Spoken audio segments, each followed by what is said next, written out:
You ever cracked open a cold bush light, hopped onto your personal computer setup, launched Counter-Strike, queued for a match, and come on, bro, that goofball with his Chinese letters is cheating on me, aimbotting me through walls and such. Come on, bro, cheating in Counter-Strike should land you in prison, jail. I don't like it. I don't flick with it. But then I realized there are a bunch of cheating scandals in Counter-Strike history where they all get caught. And I'll be ranking them due to, I don't know how much I like them, I suppose. Hey guys, it's me, Garmour. I'm having a pretty rough day, man. My wife just got hit by a semi-truck. My fat idiot son just put my life savings on black. It was red. I just found out I have type 3 diabetes. I really don't know how it's gonna get any better.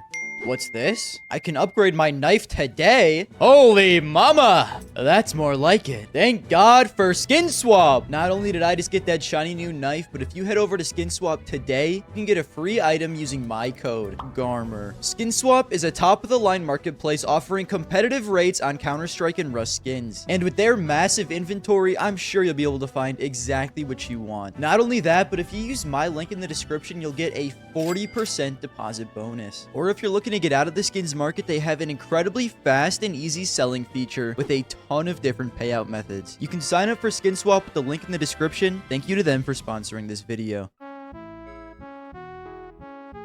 Going into PGL Krakow 2017, Big were the 17th ranked team in the world, but somehow went 3-0 in the group stage and made playoffs easily. This is incredibly impressive when you consider they beat FaZe 16-8, the second best team in the world, Cloud9, the 5th best team in the world, and SK, the best team in the entire world. The Germans were on a rampage. So how would they have possibly done this, you might ask? Well, every single map they played was on Inferno. They were abusing a glitch in the game known as the jump bug. If you were to crouch right before your model peeked above the wall, it would trick the game into not displaying your character's model. It was also completely silent. The other team would just have no idea you were doing this. They would just have to assume. Big abused the absolute shit out of this on Inferno, where it was by far the most useful. Over half wall on Banana especially. Well, they'd whip this bad boy out against FaZe in their first match, and after a close 8-7 half, Big would switch to the CT side and won 8 CT rounds while only losing 1. Now, this obviously started a huge controversy, but since it was a part of the game, it was made official that the jump bug would be allowed. So Big would once again use it in their next match against Cloud9, winning 16-11. Now, after this, the teams are starting to get a little bit fed up. So they would all come together and agree that no one will use the jump bug anymore. That includes Big, who would play SK in their next match and once again use it, just barely winning 16-14.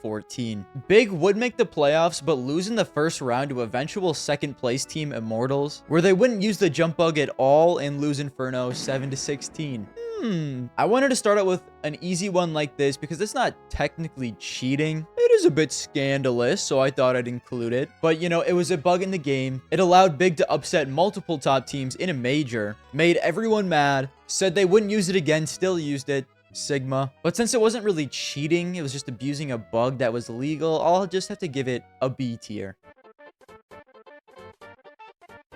I'm not going to spend too much time on this next one because I'm sure you have all seen this before. It's probably the most infamous cheating scandal in Counter-Strike history. Well, top 2, at least. In June of 2017, a streamer by the name Miss Q Gemini was streaming CSGO on Inferno, where she would open up her hacking software before round 1 began, not realizing her entire stream could see. She then starts to completely panic and try to squirm her way out of the situation by blaming her friend, Clara.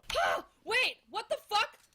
Clara, hold on. Clara, give me 1 second. Let me just message this girl. Give me 1 second. Why the fuck is this on my computer right now? Because I don't know what I'm looking at right now. What the fuck is that? I need to text my friend Clara. Does Clara exist? Probably. I mean, there's no way she just whips Clara out of nowhere. Absolutely iconic. Funny. The name Clara now transcends space and time. This is an easy S tier for me. This is another incredibly popular clip. On October 9th of 2014, a Hellraisers with Simple on the team was playing Team Property on Dust 2. It was 7-4 when something incredibly surprising happened. Out in the Russian wilderness just sniping. Did Emilio just get vac banned? What? What? What? After this, Team Property would go on to get suspended from the event, and Emilio would be permanently banned from any Valve events. He would go on to say he used X-ray in matchmaking, pleading that he was innocent and never used it in professional matches. This is going to go on to be a very common defense that many people are going to try and use. He actually did play on a team again in 2023, but didn't have any success. This is a classic clip, but to be honest, I kind of forgot about it. It's funny, the caster's reaction is funny, but it's kind of like a 5 to 10 seconds of disbelief funny, and that's it. Not super notable, I would say. I'll just give this one a C tier. Telenor Ligan, now known as Good Game Ligan, is a small Norwegian Counter-Strike league. In 2018, a brand new team would form and decided to join. They were known as Entelechy Gaming. I'm sure I'm at least close. The group stage for this was all played online, and they completely destroyed everyone, coming in first place and easily booking their spot to the playoffs. This would of course result in cheating accusations. I mean, a brand new team comes out of nowhere and just seems unbeatable, but these would just stay as accusations while they would attend the LAN playoffs and end up coming in second place. Although what they didn't know is a case was being formed against the team as more information was coming to light. But the final nail in the coffin is when a former player for the team came out and confirmed that multiple players were in fact cheating. Interp, Zealot, Sidons, and Zame were all banned. If this was a top tier team, it would have been crazy. But cheating in tier 7 is beta as fuck. That's a D tier. It's 2014 and French team Epsilon esports are just about to attend DreamHack Winter 2014. The team consisted of SF, Scream, GMX, Uzi, and Sixer. Just days before this event would start, one of their players, SF, had received a VAC ban on his account, to the surprise of all of his teammates. He admitted to cheating, but once again, he would say he only did it in matchmaking. This resulted in him getting immediately cut from the team, but it doesn't stop there. Epsilon would be disqualified from the major, which cost the org a large amount of money. I mean, we know how much money these orgs bring in from qualifying. So they would then state that they might take legal action against SF for the losses they had incurred. To my knowledge, I don't think this ever actually happened. I mean, I could honestly make an entire video about this complete shit show of an org. After this, in 2015, their entire roster got suspended for match fixing accusations, which yes, still included the headshot machine Scream on the team. I won't speak any further on this because nothing is proven. Luckily for Scream, he got out of this fairly fine. Although this would eventually cost the org its entire roster, where in January of 2016, the players released a statement saying they were leaving the org due to a lack of support. The org would then fire back saying that was a breach of contract and the players would go back on their statement and stay in the org. But Epsilon had seen enough and they would sign an entire new roster just a couple months later. I mean, God, man. What the fuck? Entertaining shit show. Golden Boy Scream Dark Past, maybe. Top-ish team had a player cheating. I think this deserves a solid A tier. In 2019, a clip of 1.6 Pro Faken was kind of making the rounds. He was streaming himself playing a Mirage game and everything seemed normal until... Jeg smoker vinduet. You could see the reflection on his goddamn glasses, an outline of a player. Buddy was walling and his glasses gave it away. There's not really much more to say here. He wasn't playing professionally anymore, so nothing really came of this. He just got exposed by the community. That's a crazy way to sell. Reflection on the glasses, man. I think this is an incredibly funny way of completely ruining your public image. But I mean, hey, the old guard's got to keep up with the new age crackhead somehow, right? This is a solid B tier for me. This one is incredibly interesting because the Flusha witch hunt has been going on for years at this point, and I don't think we'll ever actually know the truth. I mean, I am like 99% certain there is just absolutely no way. But then again, maybe. But then again, no. People still argue about this topic to this day. Do you guys think Flusha was cheating in his prime? Yes, he was cheating and his teammates were too. Totally agree. Went from swimming against my noob ass to winning majors 6 to 8 months later. Something was fishy for sure. Yeah, he was always fishy back then. For sure, and Zantadas also. I have 14,000 hours in CSGO, and I can name more pro that were hacking. Even Tens has been spotted with a name like an overpass. This is just hidden from the public. CS is a cheated game. It's the one who hacks the smartest. Him, his teammates, C9, etc., etc. You list etc. when you have no more examples, and you want to pretend that you do. And Valve knew it, and couldn't say anything about it, or the scandal would ruin the game and the pro scene. Flusha cheated at some point, and that is a fact. I'm posting this for all the newer CSGO followers that weren't here a few years ago when Flusha was blatantly aim-locking and never got banned. This video right here literally proved it. Please watch before making any childish comments.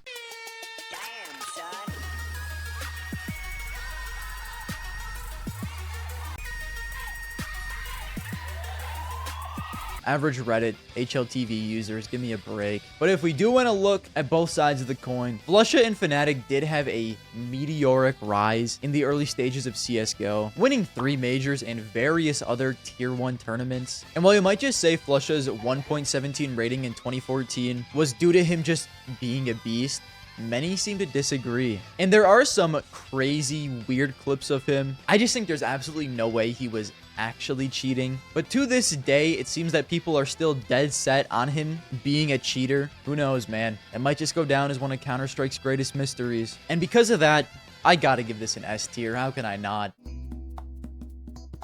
Let's just call it how it is. The support for Counter-Strike in India is nearly non-existent, despite the country making up nearly 18% of the world's population. Well, the nice men in Optic tried to change this. Hey guys, editing Garmour here. I retract my statement of saying the nice men at Optic. Apparently they knew that Forsaken was cheating before they signed the team and went along with it anyways. Then the player said that he was cheating, and if they don't kick him, they won't play. And then the org said no. Then after Forsaken was caught cheating, they just cut the entire roster. Completely brainless, man. On June 1st, they would start Optic India and sign Antidote, Formless, Hyvan, Marzil, and Forsaken. Well, literally just 4 months later, Forsaken was caught cheating at Extremesland 2018, a local Indian LAN. He tried to hide his cheats by renaming them Word.exe. Truly one of the greatest thinkers of our time. After this, Optic said, okay, fuck India. We're dropping the entire roster and are never returning. Thanks a lot for ruining an entire region, Forsaken. Now, this is an absolutely iconic cheating moment, but this single man probably set back the Indian Counter-Strike scene by years and years. Iconic and funny, but this one single dickhead completely destroyed the entire region. I'm gonna have to give Forsaken an F. I know it's probably the most iconic cheating scandal, and the Word.exe is funny, but I want every single region from the world to be able to have a semi-competitive Counter-Strike team, and he completely destroyed that for all of India. In 2018, Flash Gaming and Vici Gaming combined into one team known as VG Flash Gaming. There were 10 players from the two teams and only 5 made it into the new one, so the leftover pieces created a team known as Fierce Tiger. At the Asia Championships 2018 Chinese qualifier, they would go on to upset Tai Lu, who at the time were the best team in Asia. They just barely squeaked through with a 19-15 win on the third map of Inferno, where one of their players, Leo, dropped an absolutely absurd 1.49 rating. 4 days later, he got VAC banned, and this would disqualify Fierce Tiger from the event, and they would kick Leo from the team shortly after. But it doesn't end there. A couple days later, they would have to play VG Flash Gaming, their now arch nemesis. But unfortunately, VG Flash Gaming couldn't play this game due to internet issues. And after some investigation, the team found that someone had broken into their house and cut their internet wires. We still don't know how this happened, but we might have a few solid guesses. Now, cheating against Bentet, that's lame as hell. But breaking into a team house and cutting their internet wires so they can't play you, alpha as fuck. That's an easy S tier. This is another situation where somehow Valve allowed a bug in the perfectly crafted game of Counter-Strike. Simply unbelievable, I know. On the 26th of August, 2020, a new bug had been discovered and made public. It allowed coaches to see a part of the map they would normally never have access to and gain critical information, like a Rainbow Six Siege camera, but in Counter-Strike. While this is the date that it was made public knowledge, there had been a lot of coaches that had known about this and had been abusing it for years. An investigation was would break out, and 5 days later, 3 coaches were banned by ESIC. Later in September, 34 more coaches were banned. Finally, in May of 2022, ESIC announced that nearly 100 coaches would be getting banned, the most popular of which was Dead from MIBR and Hunden from Heroic. It was said that players on Heroic knew of him abusing this bug and even helped him get into certain positions on the map, but there wasn't enough evidence to actually charge any of the players on the team. This was a huge scandal when it first broke and caused outrage from pretty much everyone in the scene. Before this, Hunden was actually a pretty liked figure within the Counter-Strike community, but now his image is completely destroyed. Very big deal, not really funny, kind of just upsetting. I think I'm gonna have to give this one a D tier because it's like, what the fuck, guys? You really didn't think you were gonna get caught doing this? Get a grip.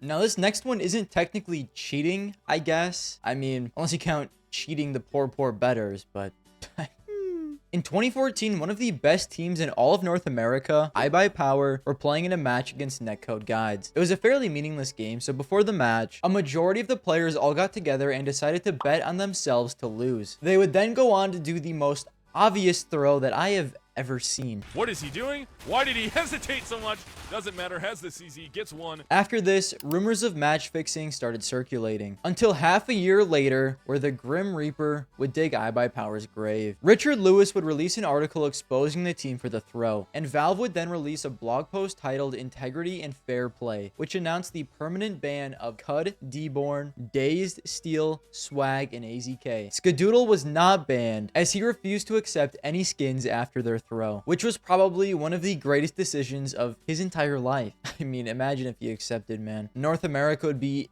in even more shambles than we already are. Anyways, I mean, this is absolutely S tier. How can I not? This is just Counter-Strike history, peak Counter-Strike history at that.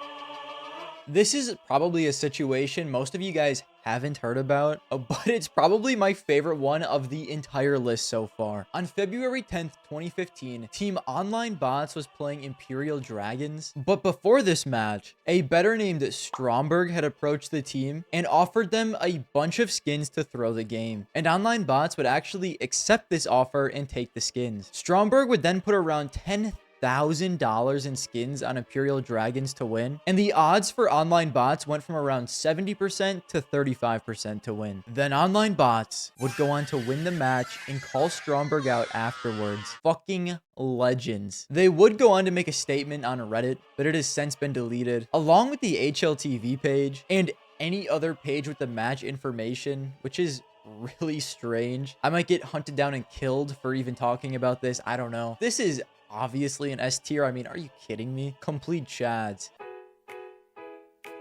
This one is actually incredibly recent. Joel is a 20-year-old Swedish CS player who is currently without a team, but our boy's been around the block. He was on 5W, TSM, Godsent, and Monty, which is strange considering he has been frying people with a 1.15 rating and has been consistently one of, if not the best player on every single one of the teams he's been on. So you might be asking, why has he been thrown around so much? Well, Joel's been a worm in the scene for quite a while now, with constant accusations of match fixing and cheating. He was suspended by ESIC in 2023 for 7 months for placing bets on his own matches, although no evidence of match fixing was found. So he was just regularly betting on if he thought they were going to win or lose the match, which is, I guess. His reputation would continue to get worse until eventually on the 4th of August, 2024, 30 minutes before a scheduled CCT match against Bait, Joel was banned by the Acros anti-cheat. Acros went on to say it was a 0% chance that it was a false positive, and BC Game would go on to get disqualified from CCT, and Joel would also be benched. At first it was said maybe it was a radar hack to see on his minimap where other players were, but Acros would later come out to say it was actually an ESP, which is a type of wall hack, and he also had aimbot and triggerbot. He just went balls to wall. I mean, everything he could get his hands on, he used. Now, obviously, Joel would deny these accusations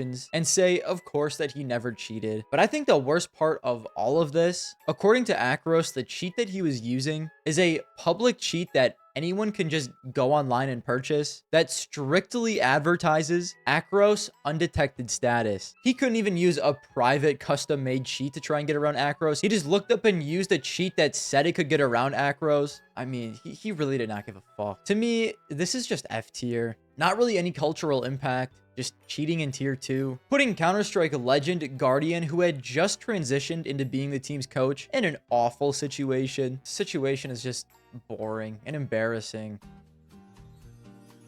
This one is kind of similar to the Flusha situation, except to me, it is a hell of a lot more interesting. He was the Opera on that legendary Fnatic team, and also had a lot of accusations of cheating thrown at him. I'll just go through the case against him. In 2014, HLTV released an article where FXYO, a former Epsilon member, claimed that KQLY had been cheating for over a year and a half. He would also bring up the Flusha and JW cheating claims, stating, "I know JW cheated soon after the game was released against Pasha, Neo, Taz, Cuban, and Lord." He then also noted, "Taz, Pasha, and Neo wrote on HLTV that JW was obviously cheating, but this story has been forgotten, and he was not VAC banned because VAC was not as updated as often as it is today." Now, this is referring to in 2012, right when CSGO was released, JW played ESC, which contained Cuban, Taz, Neo, Pasha, and Lord. Neo was widely considered the best 1.6 player ever. ESC were also considered one of the best teams in the world at the time, and well, this random team with JW on it would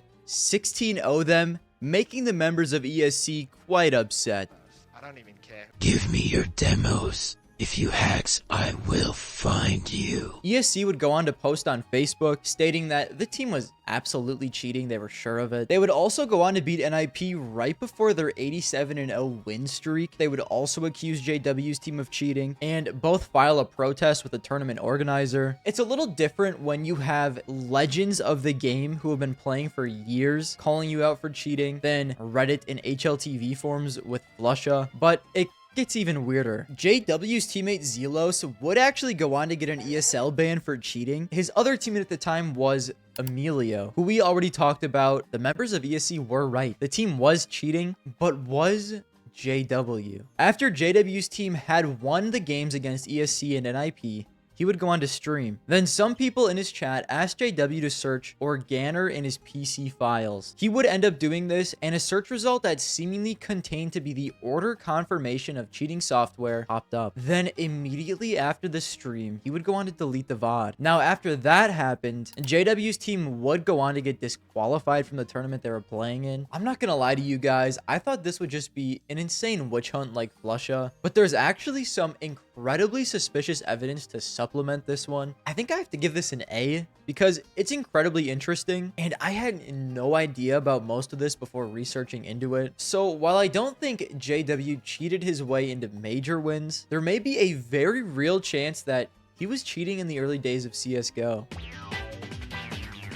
KQLY played for Team Titan in 2014, a team that had some legendary names like Kenny S, Apex, Existence, Mania. Well, on the 20th of November 2014, KQLY would be issued a VAC ban to his account, resulting in him immediately getting suspended by Titan and later kicked. Titan would also get disqualified from DreamHack Winter 2014. The next day, KQLY would actually come out saying the ban was justified. He states that he tried out a cheating program after being convinced by its developer that many pros were using it, but he would stress that he never used this in professional play and only tried it before joining Titan. There are a few legendary clips that are tied to this. Phenomenally for their side.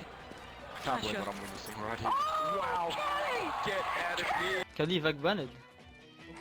KQLY VAC banned? No. What? I'm gonna check one. Seriously? No. Seriously? No. Seriously? No. I don't trust that. Seriously, KQLY VAC banned? Are you fucking serious in my eyes? No. Seriously? No. Seriously? No. Now, he would eventually retire in 2019 and would then move to LA to start a luxury car rental business. This is a classic, but I think I'm just going to put it in B tier. Just a little overhyped.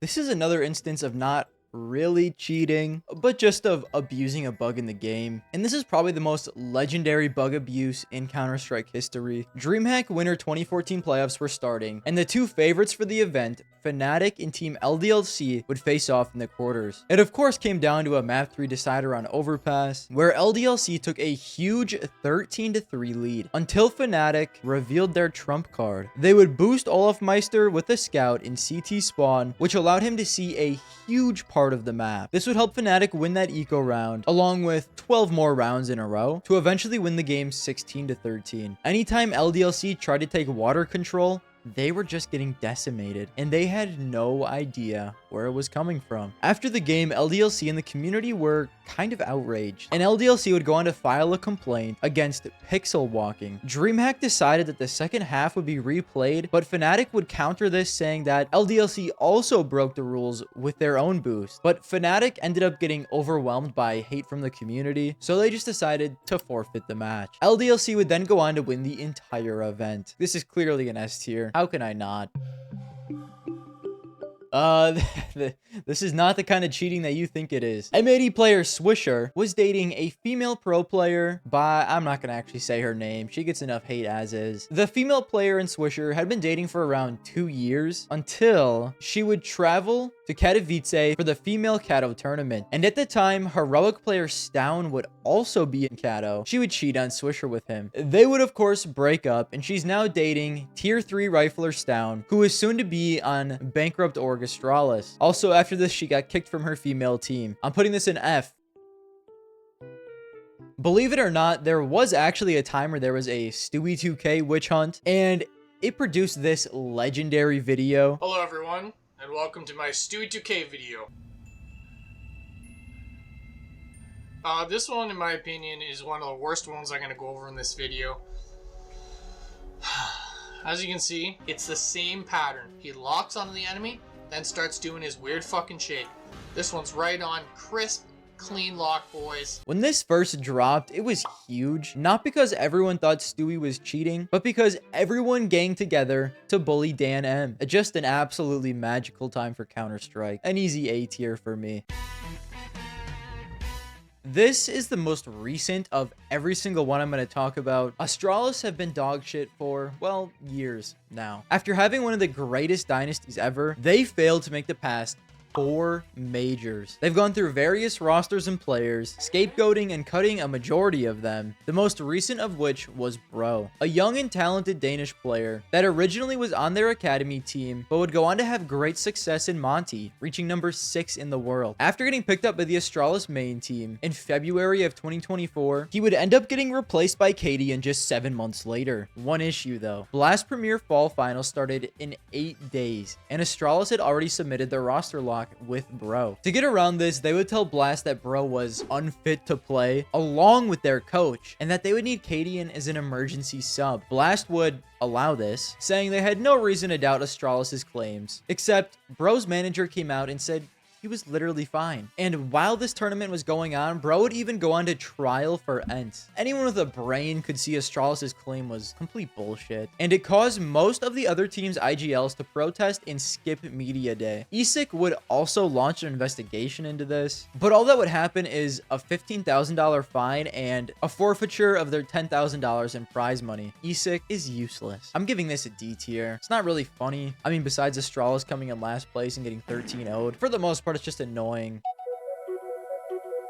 And lastly, in March of 2015, Cloud9 would play at ESL 1 Katowice, the first major of the year, and they bombed out 1-2. Although a little while later, one of their players at the time, Semphis, would go on to have an interview with Launders, stating that the entire team was on Adderall during this tournament. The ESL comms were kind of funny, in my opinion. I don't even care. We were all on Adderall. Like, I don't even give a fuck. Like, it was pretty obvious, like, if you listen to the comms. Smoking off mini pit, it could be shitty. Boiler dead? Boiler dead? I'm holding the site running.